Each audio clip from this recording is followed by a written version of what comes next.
A senior citizen was fatally knocked down on the Philip Golson Highway. We'll take you to the tragic scene. And the Americans want them sent home, but what's the future for the Cuban Medical Brigade? Still uncertain. You'll hear from the Minister of Health. Plus, what's the latest on the contamination in the Belize River? We'll talk to the Minister of Sustainable Development. Also, stand down on Neo People. PSU urges public officers to boycott the government's new HR system pilot over unresolved data privacy and legal concerns. Plus, the PM said he was dead, raising off a power provision license. What does Anwar Barrow have to say about it? We spoke to him today. We've got details of these and other stories in our Newscast for tonight, Thursday, August 27, 2026. Good evening. With your news, I'm Indra Craig.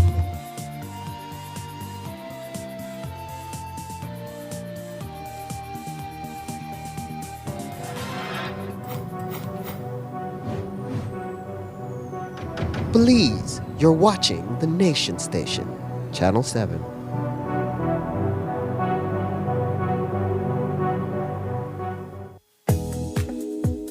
Running your business just got easier with Medisco. Our dedicated representatives bring a wide selection of products straight to you, right when you need them. Simply choose the items your business needs and place your order instantly, fast, easy, and hassle-free. We offer a wide range of wines, spirits, food, beverages, and hospitality products from trusted brands, delivering quality and excellence for every occasion. Once confirmed, your order is processed immediately and prepared with care for scheduled delivery. From our warehouse to your shelves, reliable service you can count on every time.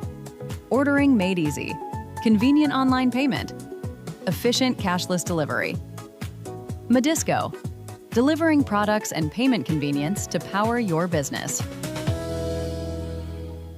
Wake up to positivity and inspiration. It's a fresh and diverse twist on your mornings. Tune in to Sun Up on 7 every weekday morning at 6:30 a.m. right here on your Nation Station, Channel 7. It's the morning show you don't want to miss.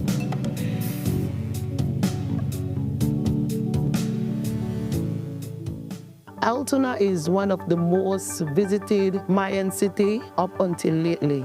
The adjacent communities have collaborated together to see how they can get a space here that the wood carvers could actually market and sell their product. Not having the POS machine in the past, we have lost a lot of sales. Atlantic Bank helped supported our business, giving us the opportunity to get the POS machine. Now with the POS machine, we are able to do more sales, and that will, also bring more, finance to our families. Atlantic Bank, building the future together. Need to submit your sickness benefit claim online and have a physical medical certificate? Here's how you can do it. First, go to ssbportal.org.bz and log into your My Social Security account. Next, on your dashboard, click Benefits and choose Forms. Review the requirements, then click Continue to proceed. Click Apply under Sickness Benefit to start your claim. Review and confirm your banking information.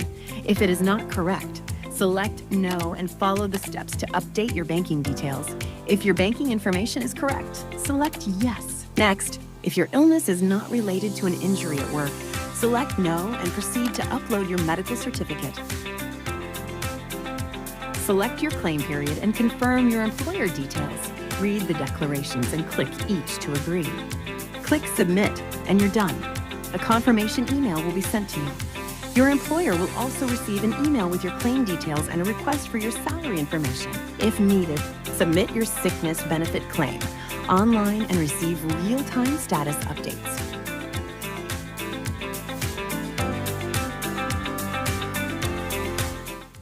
Hi, my name is Megan and I'm a civil engineer here at M&M Engineering.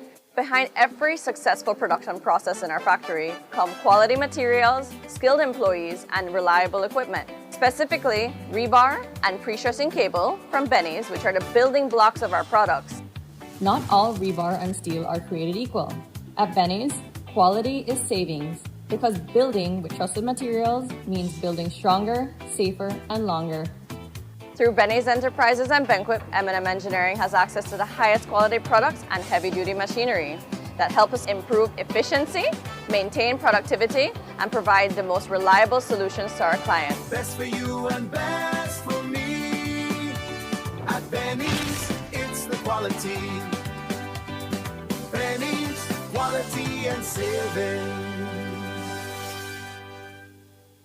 Nando's Wholesale is the distributor for the full line of Badia spices, including the original complete seasoning, the perfect combination of ingredients and spices prepared to enhance the natural flavor of your favorite foods.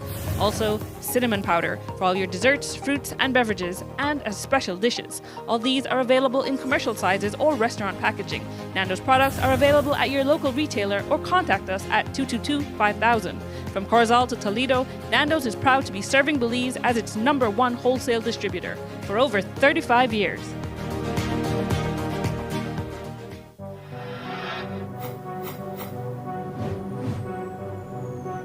Belize, you're watching the Nation Station, Channel 7.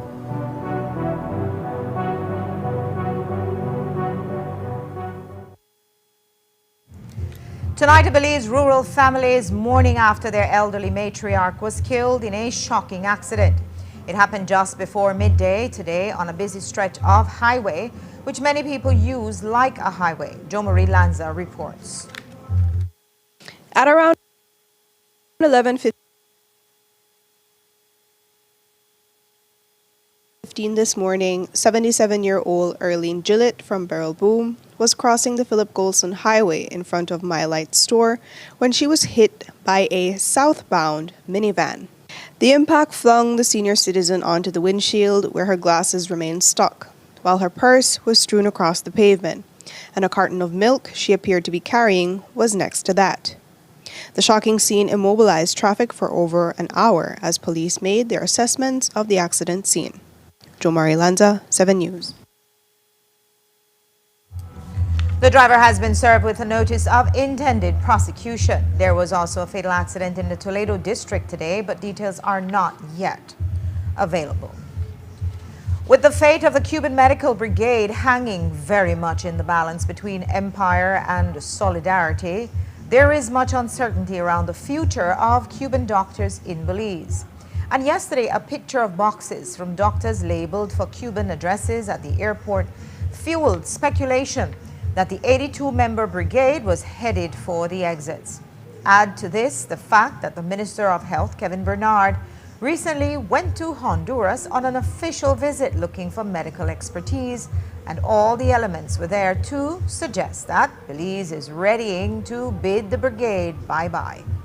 This is a pressing demand from the U.S. State Department, which says the medical brigades are forced labor. Today, Health Minister Kevin Bernard denied the suggestions of an end to the brigade, even though he could not say emphatically that the program will continue.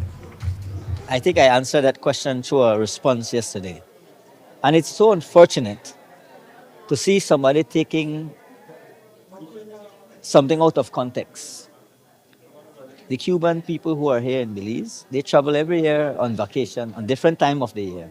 Not everybody could go on vacation at the same time, and normally it is a norm that when they go back, they will take items to their families. So for Mr. Mejia, and I will call his name because that was very responsible of him to go on social media, trying to paint a picture and as if it's fact. When that is far from true, these people are in our system working at this point in time. And as I said yesterday in response to the two media houses who reached out to me, they are ongoing diplomatic talks, that is, when it relates to the Cuban Brigade.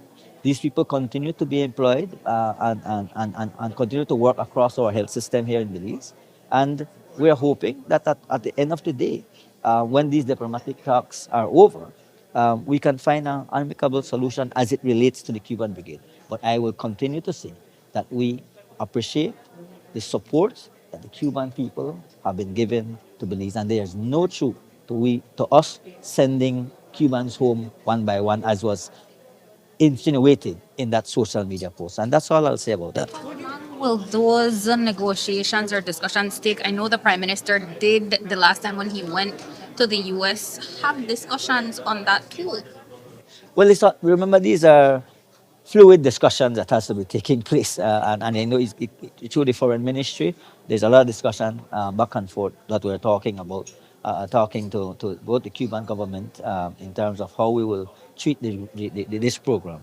As I said, I do want to say something that all the details that are not shared with me at this point in time, but all I can tell you that there have been some great discussions, both from the Cuban government, the embassy, sorry, through the embassy, and of course the Belizean government who is reaching out at the same time. And I will only say this, that again, these people have been here over many years, and the ones that are here right now on the program continue to be employed by the government of Belize and continue to provide that health service that we so desperately need. But much like their vacation, Belize's grace period for negotiations with the Americans on the future of the brigade cannot last forever. There's a decision deadline by the end of September. Bernard says he is confident they will be able to work out something before then. No, I believe that, as I said, the discussions are ongoing, and I believe that Cabinet will be briefed. We will be briefed in terms of what possible solutions we will have, and I'm hoping that by this September, and because both for the benefit of the Cuban brigade, they want assurances as well, and so we need to ensure that we can solve this matter amicably and at the same time for benefit of our Belizean people, because again, these are people who are here in our health system providing a service. While discussions continue regarding the future of the brigade, Bernard noted that alternative staffing options are already being explored, and their plans extend well beyond the present, up to 10 years ahead. He explained their angle of approach is: let's move aside from the Cuban brigade, but we have constantly been doing things as a ministry. One, we've been sending out our doctors to be specialized. I know that right now we have about, I think, 5 doctors who will be coming back, 2 in nephrology, I think 2 in obstetrics, and I think 1 pediatrician. We had recently Dr. Kawich, who is a pediatric oncologist who came back, and she's now at KHMH, and others that are out training in radiology and so forth in Taiwan. We will have some of these people coming back, but that's just a part of ensuring that we are equipping our doctors. But at the same time, the government is also looking at alternative areas and countries that we can tap into. For example, a recent visit in Honduras. We have the opportunity where we're hoping that after further discussions, because we just started the discussion, we could look at our Belizeans to be able to have access as well to do their residency program there in Honduras. We are looking at the Philippines, for example, to getting some nurses from Philippines to come in and help to fill the gaps. We have been discussing with the Nicaraguan government, as well, to try and see how we could get some specialized doctors to come in to fill the gaps. There's need for us to be able to fill these human. We are even looking at our partners in Mexico. And so we have not been sitting down, but at the same time, the government also, and I think I mentioned this in an interview before, the government had approved through Cabinet $30 million investment program over a 10-year period for the next 10 years, where we will put out more training opportunities, more scholarship opportunities for our people to be able to be trained in nursing and other specialty. But if the brigade is discontinued, rural health care will collapse unless something else is put in place preemptively. And that's why the minister took a recent trip to Honduras to source medical labor a bit closer to home. He told us about the new medical exchange program he has proposed to the Hondurans. Well, our visit, of course, the Prime Minister went on an official visit, but part of it was for me to be able to also put out there that propose a MOU that we could share with the Honduran government. I know back in 1991, I think it was, they had an MOU where they were cultural and educational exchange. So we're saying let's see if we could work on a medical exchange program, not just for us to attract doctors from Honduras, because they themselves, as I have said, they themselves have human resource shortages. Human resources shortages in health does not only apply to Belize, it applies to everybody across the region. So all of us have similar challenges. However, they have the opportunities where our Belizean doctors can access their education system as well to do their residency program. And so that's the type of exchange we are talking about. That's the type of discussion we're having.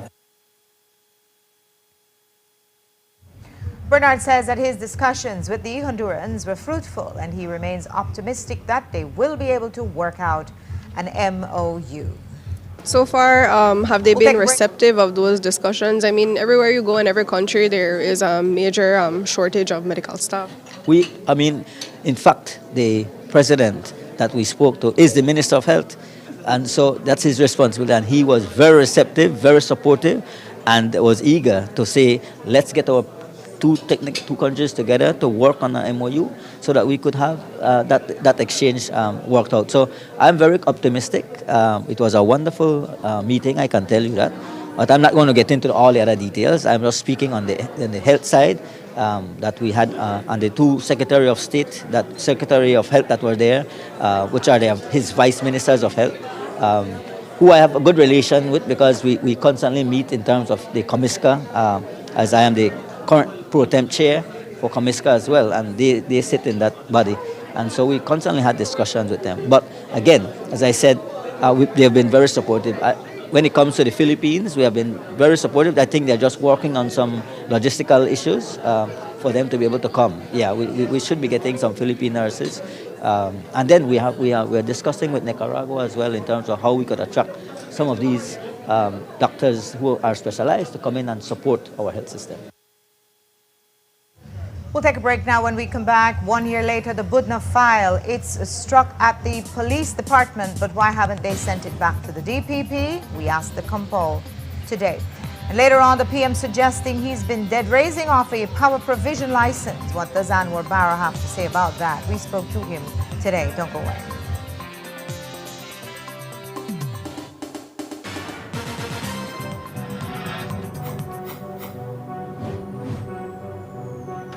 Belize, you're watching the Nation Station, Channel 7.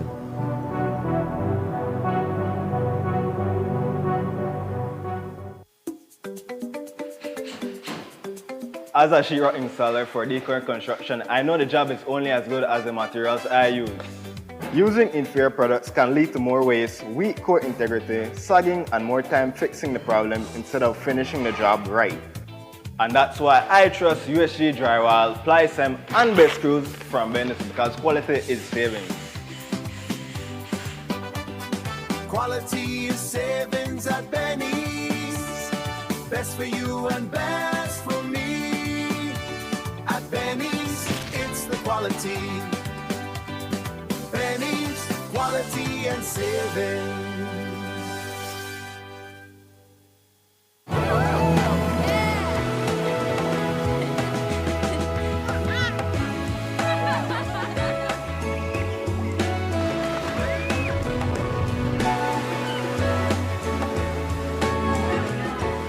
Special moments deserve a special place. Book now and save 50% on accommodations and 20% on spa. Only at Naya Resort and Spa. You're up.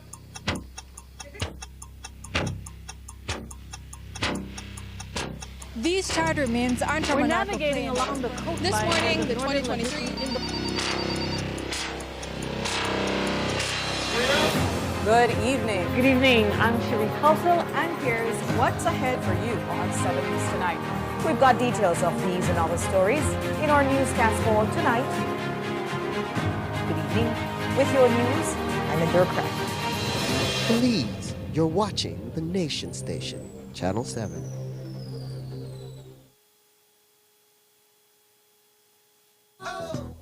If you're tired of the baking in your house with the only cook go wawa fan and finally realize that the time to get yourself a good, durable, reliable fan, contact Myers panel website or social media.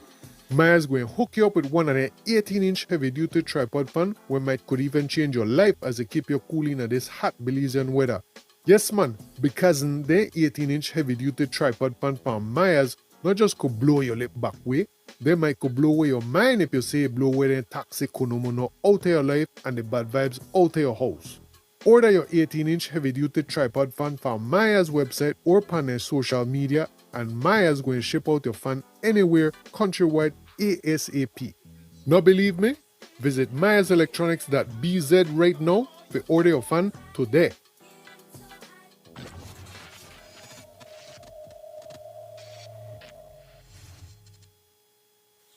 Nokshe Adventure Park came about from the birth of COVID.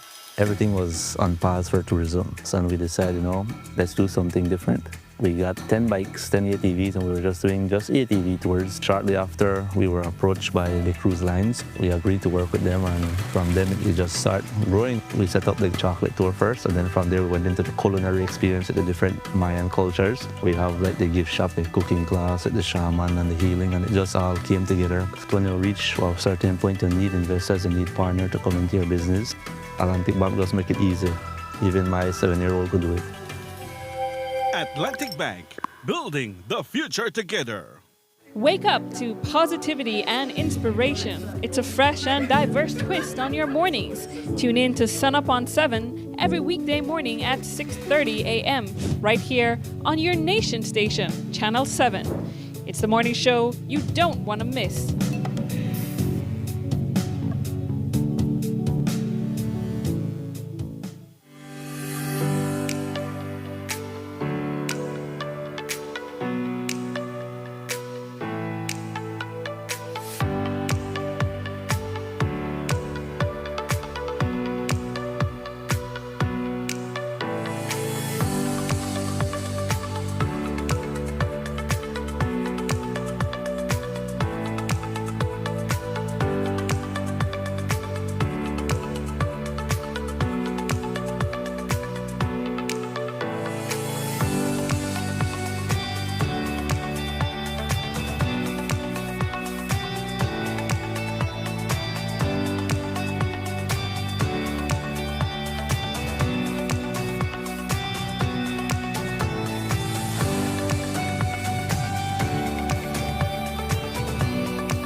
Please, you're watching the Nation Station, Channel 7.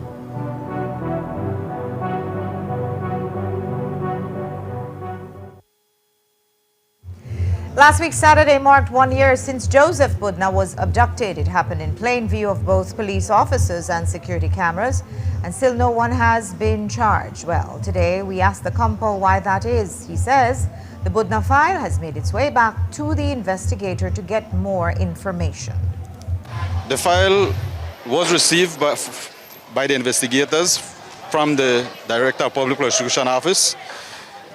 The directives that was received by the from the Office of Director of Prosecution is being comply with, and certain development have occurred during the course of the investigation. The less than nothing file was sent to the DPP back to the police for additional info. Why has it been sent back? Like in any investigation that we do, and we forward to the Office of the Director of Public Prosecution, they would peruse the file and provide us guidance in how we can continue the investigation. We also asked the commissioner about the LIU program, which was discontinued in May. There has been talk of a resumption, but the commissioner says that the steering committee is still discussing a way forward before they bring it back to mainstream. The steering committee is still reviewing the reports from the assessment that was done. We are putting together the strategic plan, the revised strategic plan that will guide the direction in which the LIU will now focus. After the draft is completed, we will then forward it to our ministry for their approval. Do you know if LIU will be moving to Cayo South or will it be staying in Belize City? Our central area, as what I was made to understand, remain Belize district. Tonight, authorities still don't know what caused the fish kill in the Belize River 4 weeks ago. The last we heard from authorities was that the DOE was still running tests to figure out what exactly contaminated the river and what the source was. Today, the Minister of Sustainable Development told us that they're expecting the analysis report to come in tomorrow. The latest we got from the Department of Environment is that they already have concluded that part of the study with all the tests except for the results of the chemical analysis. The report he gave us, myself and the CEO, is that by this Friday, they should have the results of all the chemical analysis. I was recalling this morning whilst we were talking here that many times you sort of dismiss things that you might think is small. And I recall there was a truck that turned over by Orange Gallery. I don't know if it was fuel or oil it was taking. They came up quickly. The Mennonites came to assist. They took out as much as they could, but some possibly seeped into the ground. There's a creek right nearby. We don't know if some of that material also went into the creek and then into the rivers. So many times, sometimes we have to document these things so that you can go back to have a little history to see what occurred and you can put things together. But one of the things that we really, really have to do is to be strict, especially on the environment side, on developments close to the waters, the streams, the rivers, because all these things come to affect us. Unfortunately, most of our farms long ago were established right along the riverbanks because of the issue of water. And our communities were established along the riverbanks because, not only because of the access to water for human consumption, for bathing, for washing, but also because of a means of transportation. I think we are far from being close to the conditions of the new river. The Belize River also, if you recall, comes up from the mountains, so it comes with a speed, with a force. It is slowed down by the dam, but the dam has to release water to produce electricity. So every time it releases water, it comes down with some force. But there are several streams that flow into the river between the dam and San Ignacio. And then from San Ignacio to Belize City, there are several big streams that flow into it. So it comes with a force, it flushes out a lot quicker. As a matter of fact, sometimes you see the river is flooded from maybe about Unitedville downwards, and in San Ignacio it's not flooded because of these waters. So I think it is far from that, but we have to take the precautionary measures, and I think this fish kill is a eye opener for us, an awakening call, so that then we can go into the area to see how we can ameliorate the problem.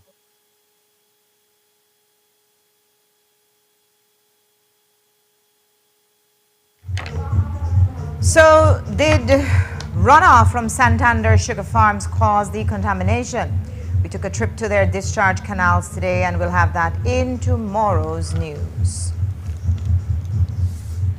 And while DOE is trying to figure out the cause of the fish kill, NEMO is preparing for droughts caused by El Nino. It's the hottest one on record, and 3 Central American countries, Panama, El Salvador, Honduras, have declared a national emergency. The national coordinator explained what they're trying to do to get ahead. So we personally haven't been receiving reports. So we have been working with the Met Service and through the Ministry of Agriculture.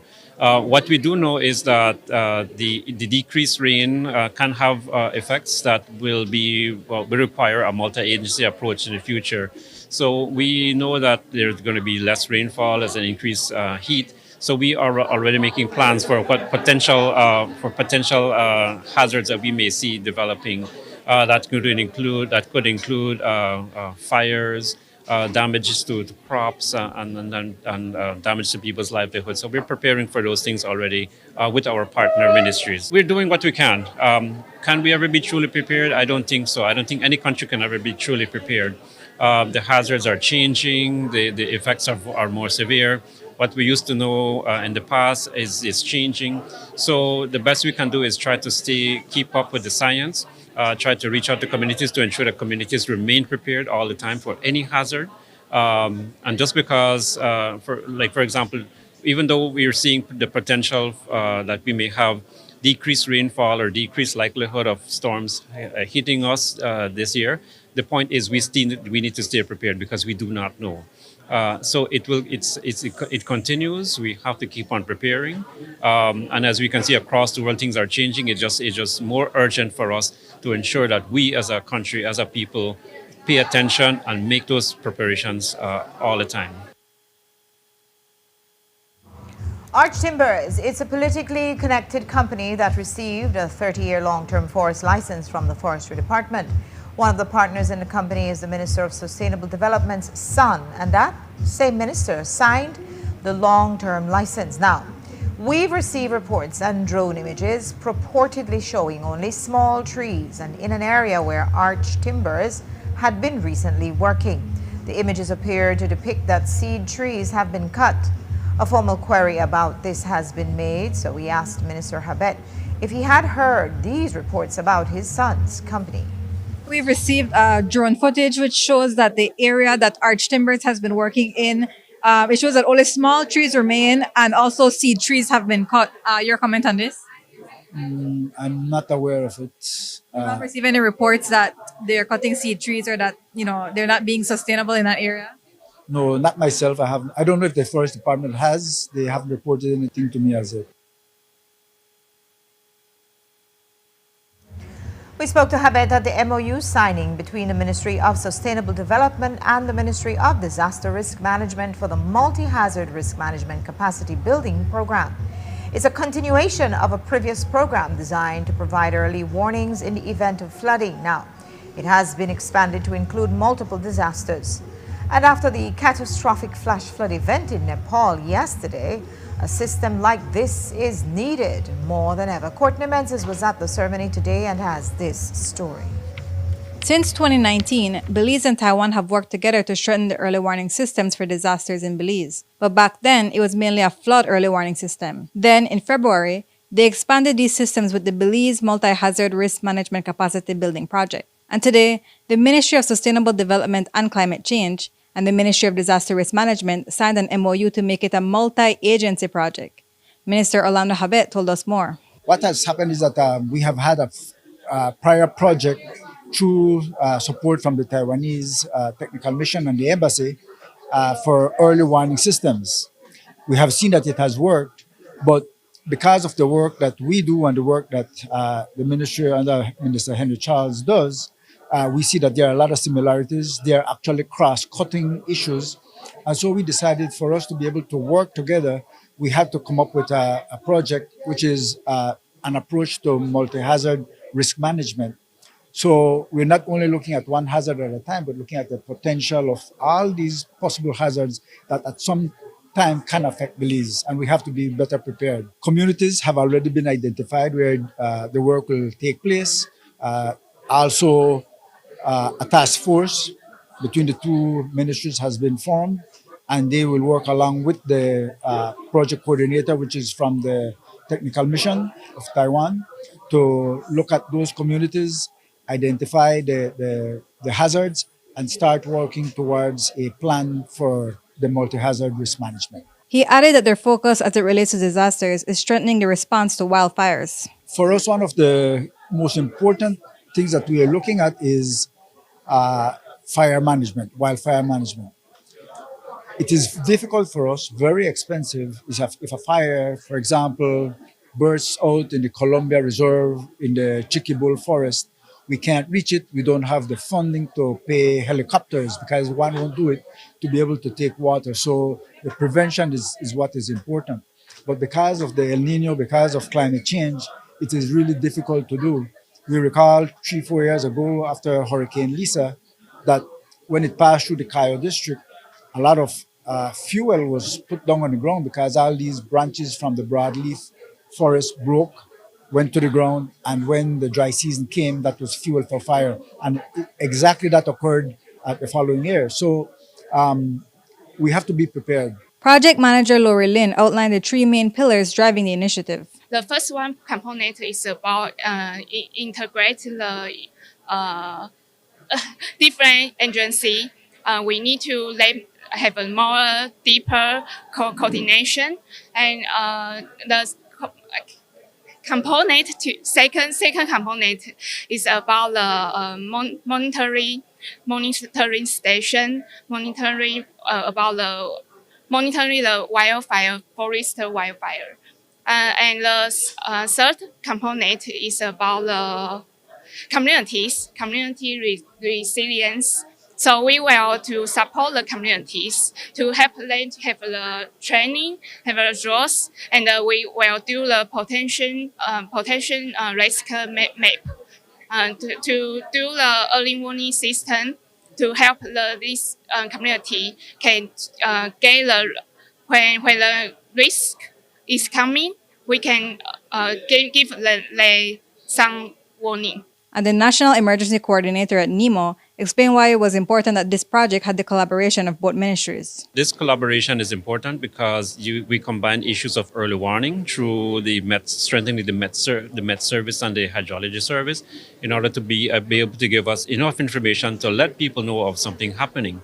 And so it just goes back to the nature of the disaster management where we all have to collaborate. So this project involves multiple agencies, but the most important part is working with villages, with communities. And so the work is translated, as our minister had said this morning, is translated in the work that we see in the communities themselves.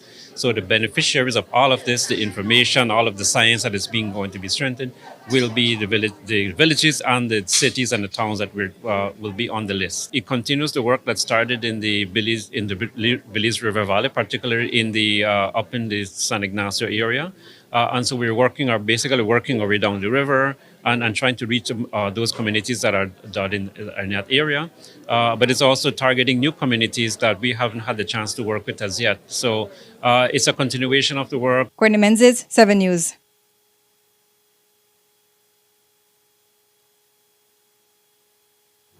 Turning to other news, for months we've been asking about a new Central Medical Stores warehouse constructed in Crooked Tree. Reports say it's a politically favored multi-million-dollar contract which includes construction of the building and purchase of the land it sits on from the same company. And reports also suggest that because of cost overruns, the warehouse is currently incomplete, lacking central air, networking, and a supply management system. Many questions, but although it is a Ministry of Health operated structure, the minister told us today don't ask him about it. What can you tell us about the Central Medical Storage building in Cotton Tree? Who's the contractor? What is the value of the project and who's funding? That project was done under the Ministry of Finance, and so that's all I can say. All I know, it's already handed over to the ministry and functioning.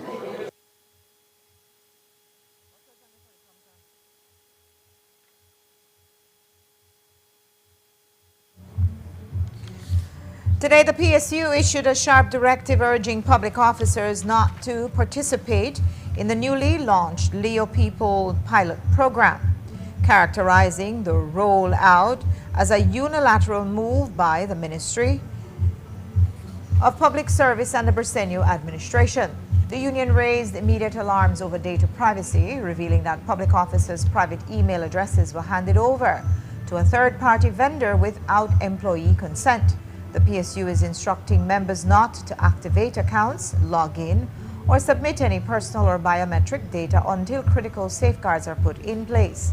Among the union's outstanding demands are a signed, legally binding memorandum of understanding, the release of the Neo People contract under Freedom of Information requests, and formal written guarantees that officers who decline to enroll will face no disciplinary action or adverse treatment. For now, the PSU's directive to public servants across the country is clear. Do not engage with the platform. The president spoke more about it over Zoom.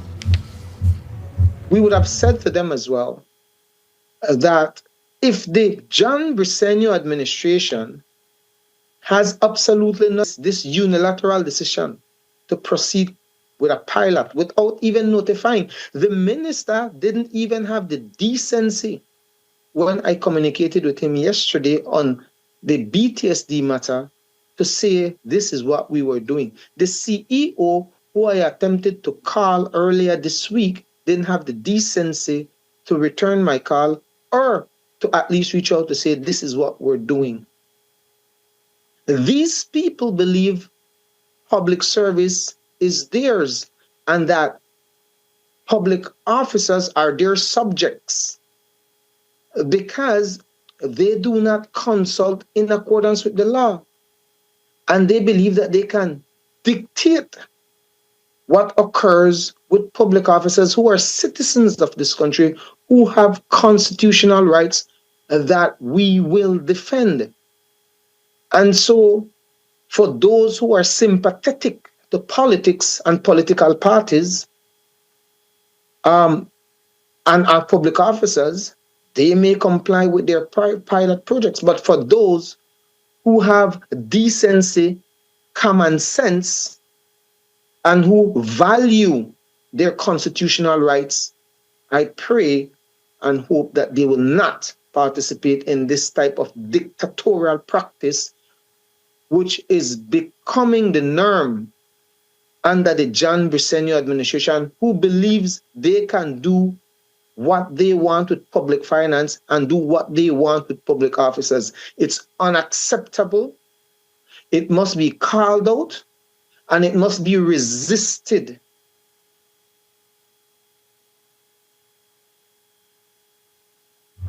The Belize Bus Association issued yet another press release today, this time calling on the National Bus Company and the Belize City Council to pause any further expansion into electric buses until Belize's electricity support is confirmed to be stable and BEL's grid capacity is confirmed. The BBA says they support modernization and that they are interested in the EV buses and have even requested to be a part of the pilot project.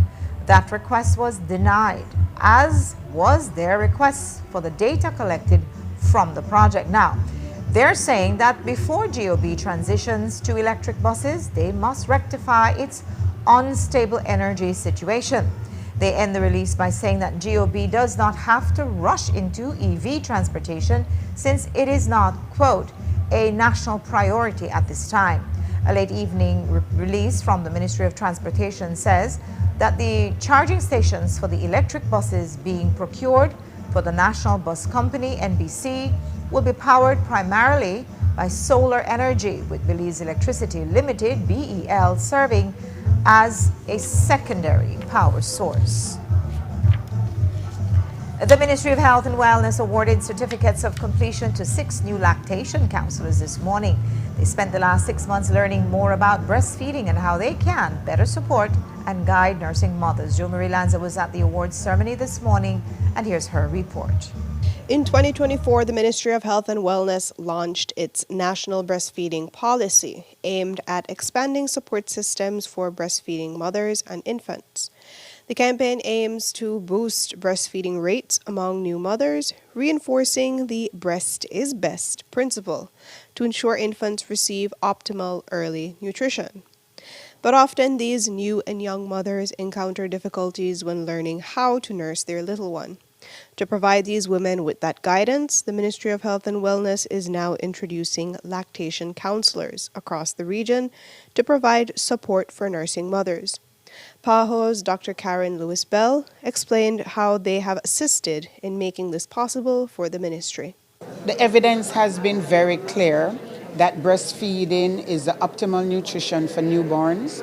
It has the right consistency of all the nutrients that the baby needs for growth and development. It's it's at the right temperature, always available in the right quantities. And, it helps to protect the babies from infectious diseases and from chronic diseases like diabetes later in life. It also protects the mother from things like breast cancer and diabetes as well. And with this evidence, the Pan American Health Organization, the World Health Organization, has continued to provide technical support to the Ministry of Health and Wellness, in terms of training healthcare workers on the importance of breastfeeding and what we call infant and young child feeding, with breastfeeding as the first part of the continuum of infant and young child feeding. We provided technical support for the development of the breastfeeding policy, the development of the national nutrition policy, and also for the printing and training in infant and young child feeding. It's just the first cohort for lactation counselors, and the minister hopes that there will be more of them soon. We are here to ensure that we give the support at every level, both from the directorship level, from the ministerial level, to cabinet level, for these type of initiatives that will only bring betterment and to promote a healthier breastfeeding policy, promoting healthier children, and of course healthier breastfeeding mothers. So that's what we're here to do, and I think it was a very successful training course for these 6 persons who we started off with that, and we hope that at some point we can get more that can continue to support this type of very important policy in terms of breastfeeding. These people, I believe, will be in the regions, and so that's why we had them from the north, the west, and southern region. So they are placed within the regional facilities, and it is our hope that they can also continue to go into the other communities, and so to further support. But as you know, we have a strong community health workers program, and they continue to also support these initiatives. As I said, this is the first start, it's the first cohort. We hope that at the next time we can see much more of our women participating and becoming lactation counselors. The online training was facilitated by the Institute of Nutrition for Central America and Panama. Their representative explained the process of certifying these lactation counselors. As you know, with nutrition and breastfeeding, it's very dynamic. So there's definitely some new information that they have learned from this course, and they will be sharing that along with the different staff here in Belize with the Ministry of Health. I believe the course was online, so it has a duration of 6 months, so it can be completed within that time frame, and then you have to sit an exam, right, to be certified. These 6 persons that were trained are the first cohort, and these persons were recommended by the Ministry of Health, and my organization chose to sponsor them and support this training. Jo Marilanza, 7 News. We'll take a break now. When we come back, we'll talk to the mother of a 5-year-old who needs your help after he was shot. And the PM says he's parked a power provision contract and our borrower response. Plus, more carnival craziness from the mass camp tour. Don't go away.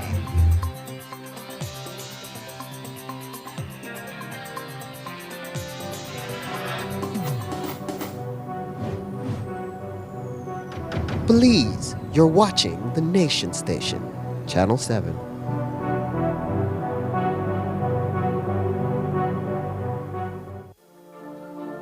The success of my business means a lot to my family, especially my brother, because I'm continuing his legacy, making butterfly art collages. It was very hard for me to receive payments. I had to go directly to meet the person I'm purchasing from and who I'm selling to receive payment. Because I opened my business account with Atlantic Bank, now I can make and receive payments online, and this has made my job much easier. Atlantic Bank, building the future together.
Belize, you're watching the Nation Station, Channel 7.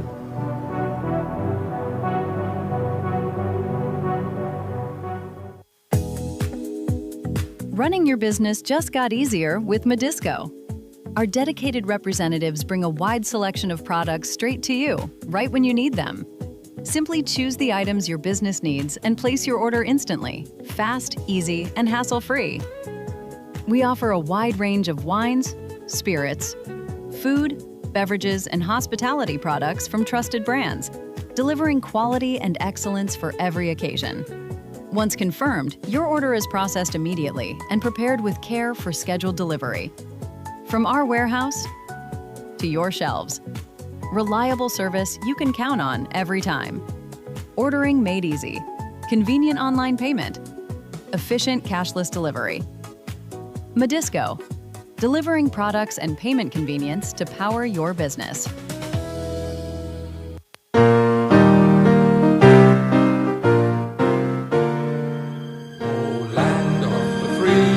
Belize, are you really free? Can't you feel the chains tightening? The Ministry of Finance is imposing a new tax system on you so they can see all transactions in real time. It starts with invoices, then the national ID, then your fingerprints. They call it progress in the name of efficiency and transparency. But we know what it is. It's control. They're building a surveillance web, and you're caught in it. Every move, every payment, every transaction will live on a government server forever. To be analyzed and studied, shared with foreign interests who finance these projects. This data will be more valuable than you will ever know. Somewhere in all of this, there's another pension plan for the boys. Privacy isn't a luxury, it's a right. It's time to stand up and speak out before it's too late.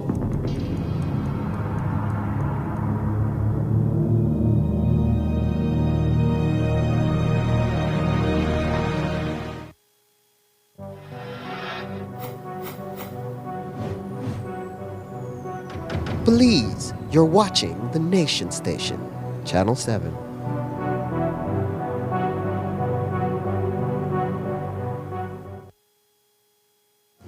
The current energy situation is an affordability crisis for many, but the criticism against government ministers is that they are out of touch and don't feel the price pinch like regular folks. Today, the media asked Health Minister Bernard, and he says that he pays the bills with his own salary. Do you not receive an allowance for your utility bills? And if so, how can you really truly relate to what your constituents are going through? How you mean allowance for utility bill? You don't get a ministerial allowance or a cabinet Telephone allowance? it's called. I think it's about 1,500 there. What we get in terms of telephone and allowance and so for the month, that has nothing to do with pay. I pay my bill through my salary. So just like every working Belizean, I get a salary, I pay my bills. But I mean, that's what we do. And while he pays his own bills, BEL has not been able to pay its bills. Looking at the wider power generation capacity crisis facing the country, we asked Bernard how he's been reassuring his constituents. He held the party line and said, blame the UDP. You know, this energy crisis, I don't like to go back to the past because people will say, oh, they blame the UDP. But you have to lay blame where it is. If there were a serious attention made to address the energy issue way back then, we wouldn't have had all of these problems. But this government has been making significant attempts and strides to ensuring that we address these problems. The solar project that will be coming on board pretty soon, as I know, again, I can't go into it because I don't know all the detail in terms of the energy project. But I know that there's great steps being taken, and we are almost there, where we will see that also coming into play.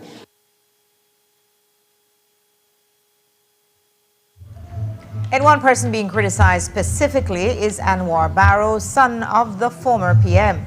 For For many years, Prime Minister Briceño has been repeating a story that Barrow has an active interest in a stillborn power project. He suggested as recently as last week that Barrow is still floating it as an investment. We asked Barrow about it via Zoom today. First, here are the PM's remarks. Do you know that to this day, the son of the former prime minister is still advertising that he has a license to be able to produce electricity? And there were many instances where these things were approved to just people that were close to the government at the time and not producing. And he seemed to be suggesting as if I'm promoting that I have an interest. And I have no interest. I have no license in electricity. So quite plainly, he is misinformed. I don't know who is misinforming him. And I have not been around the energy sector for 6, 7 years. Before that, in 2013, the PUC put out a request for proposal where they were trying to find energy providers to supply some 60 megawatts of power because they know that, or they knew that Belize would need that to meet its demand. And at that time, a partner of mine, Mr. Ted Sorensen, who owns the only non-Fortis, at least back then, it's now owned by Belizeans, I believe, hydro project in the company, put in a bid in the country as a part of put in a bid as a part of that RFP process.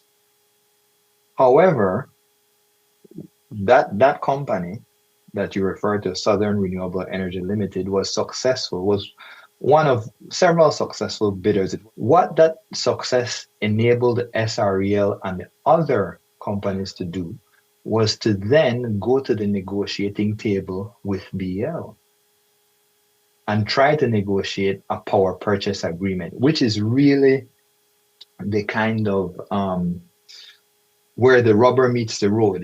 We approach the negotiations in good faith, and we negotiated and went back and forth, up and down for several years.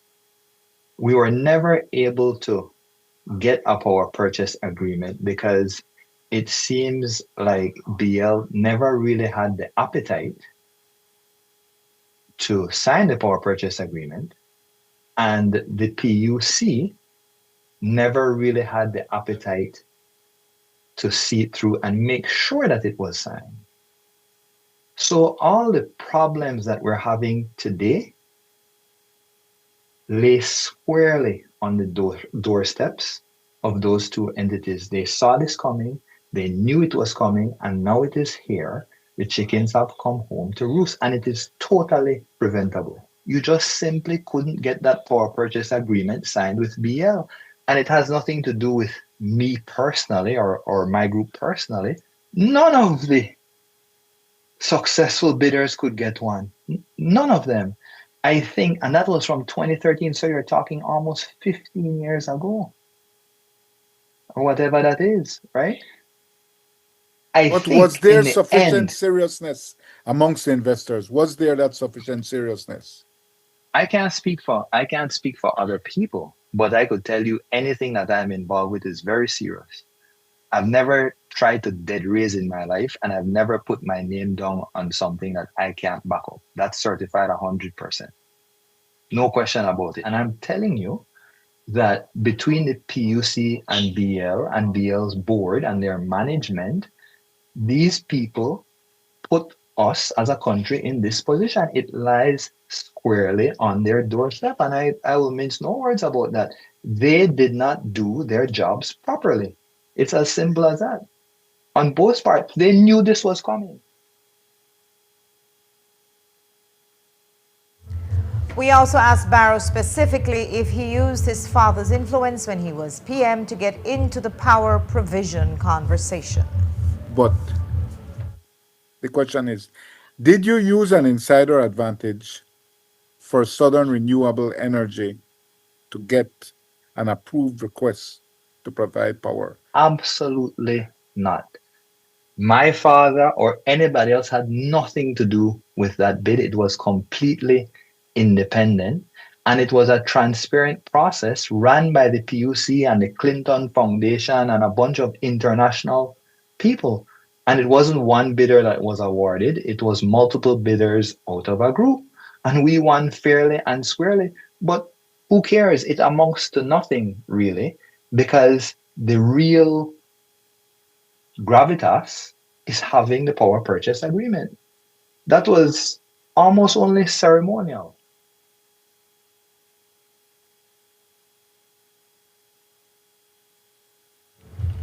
Keeping it on the subject of power generation, on Monday, Minister Michelle Shabat explained that one of the solutions to the energy crisis that GOB was exploring was energy assistance from Guatemala. Well, in neighboring Petén, at least, they're not doing much better than us. Today in Flores, the highway was blocked at the entrance of Flores to protest the high cost of fuel, high cost of living, and unreliable electricity. And Guatemalans on Facebook are also advising against buying energy from Energuate because their energy is unstable and they often find themselves without electricity. Here is a snippet from Shabat. Electricity demand is therefore growing, but our domestic generation capacity has not expanded at the same pace. As a result, Belize continues to depend heavily on imported electricity, particularly from Mexico.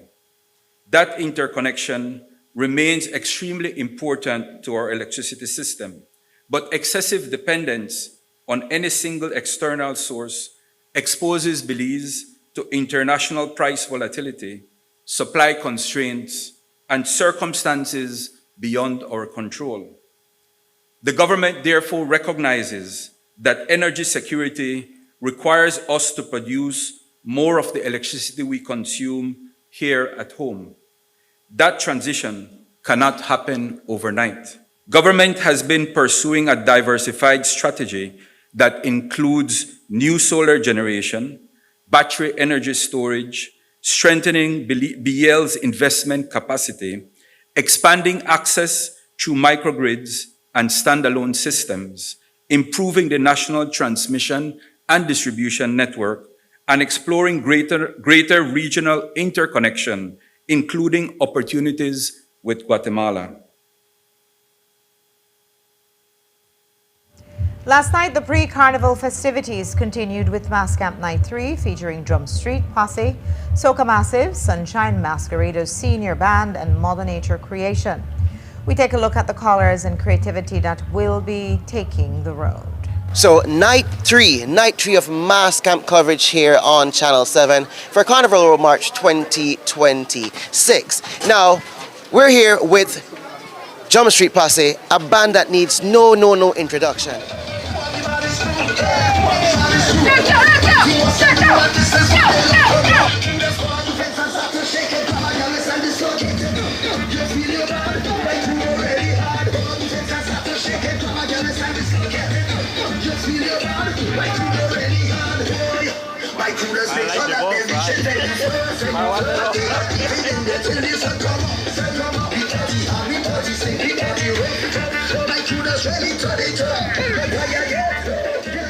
Listen, these kids have a lot of energy. What they love most about this is the dancing. Our dancing is usually unique.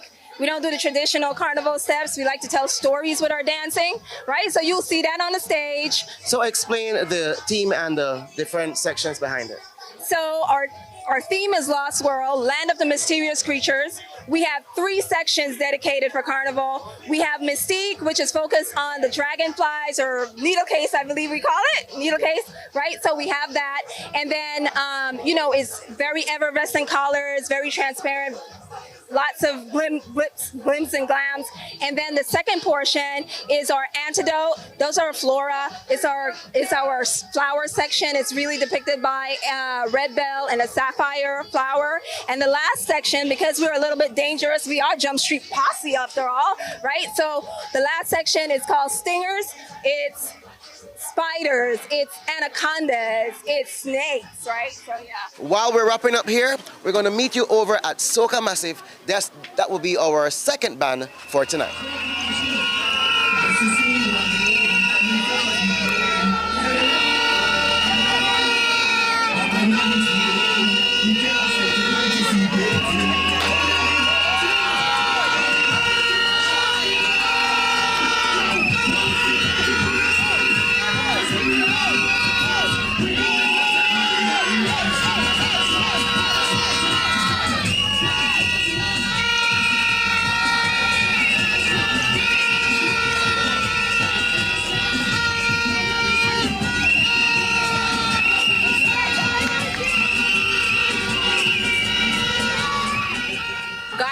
elements. Why?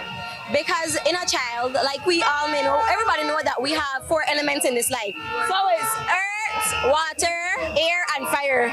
So how many revelers do you guys have this year? 62. Are you guys still looking? No, we're full. Our limit was 60, and we're at 62. So what should the audience expect come Carnival Day from this band? Well, Soca Massive always comes with energy, the colorful costumes, and when we reach out there, costumes are complete. Everybody has everything on, so you guys can also always expect energy. And so come on to Soca Massive, the car band, know we the come. And there you had it. This was the second mass camp for the night. This is Soca Massive, and as you can see out there, the kids are ready. The energy are up. The costumes are on point. So we got to keep the night going on, and we're going to move on now to our third mass camp for the night, and that will be the legendary Sunshine Masqueraders Senior Band. See you over there.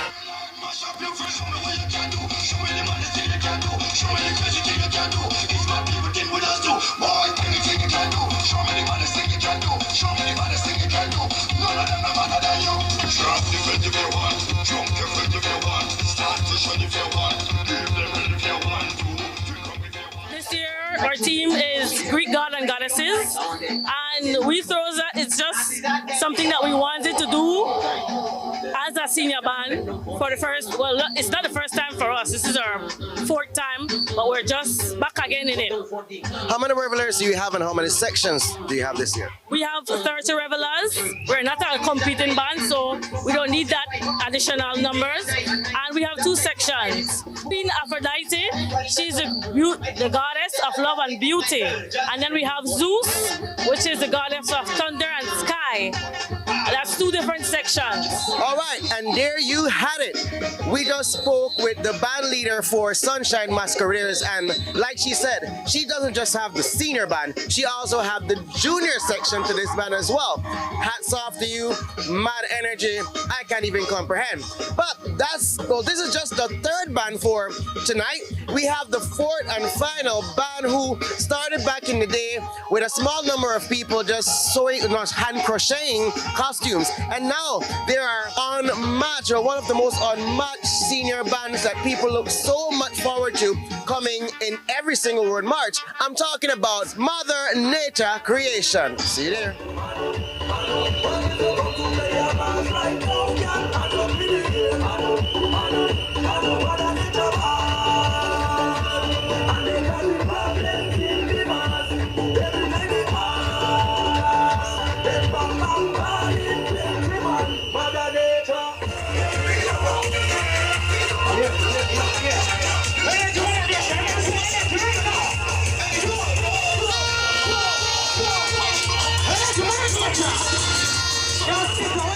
We decided to go with A session because we wanted diversity. We wanted everyone to see the colors and all the energy and all the unity, because we are displaying the universe and the galaxy. So it also surrounds with the planets whereby the colors intertwine. That's the reason why we chose 8 sections. How many revelers do you guys have this year? Right now we have 120 revelers, but we are still accepting anyone who wants to come and join us. All right, so what should we guys expect from Mother Nature come Carnival Day? Definitely color, energy, just fun. We're literally the COVID ticket this year.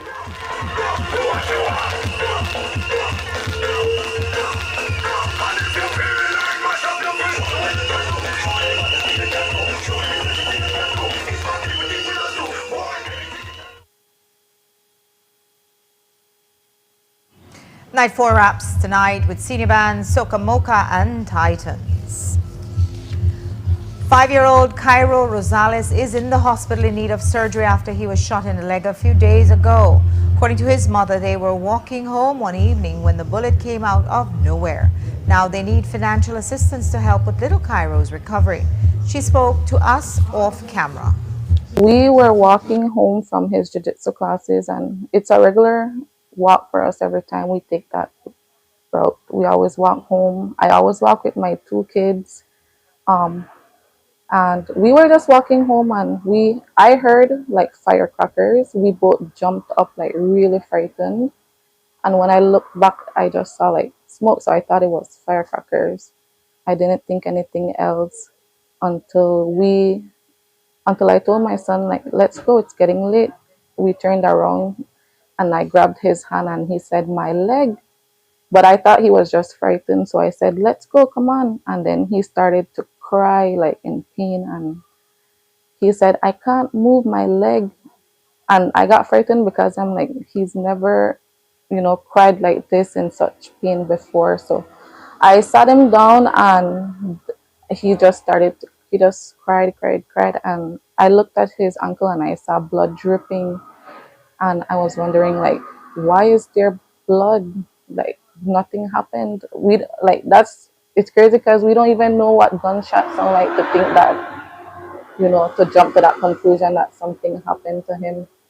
And I pulled down his long pants and I just saw like blood on around his knee, and I thought it like he got hurt on a stone, until I saw the back of his leg and I saw like blood just pouring out. And I immediately just started to shout for help. And at that time, nobody was on the road. Cars, like a couple cars passed us and nobody wanted to stop. And then I just saw this person on a little scooter. He came and, he took us to the hospital, and I'm very grateful that he did stop to try to help. And then from there, we didn't even know that his leg was even fractured until a while after, when they did the x-ray and they confirmed that, the bullet shattered his femur.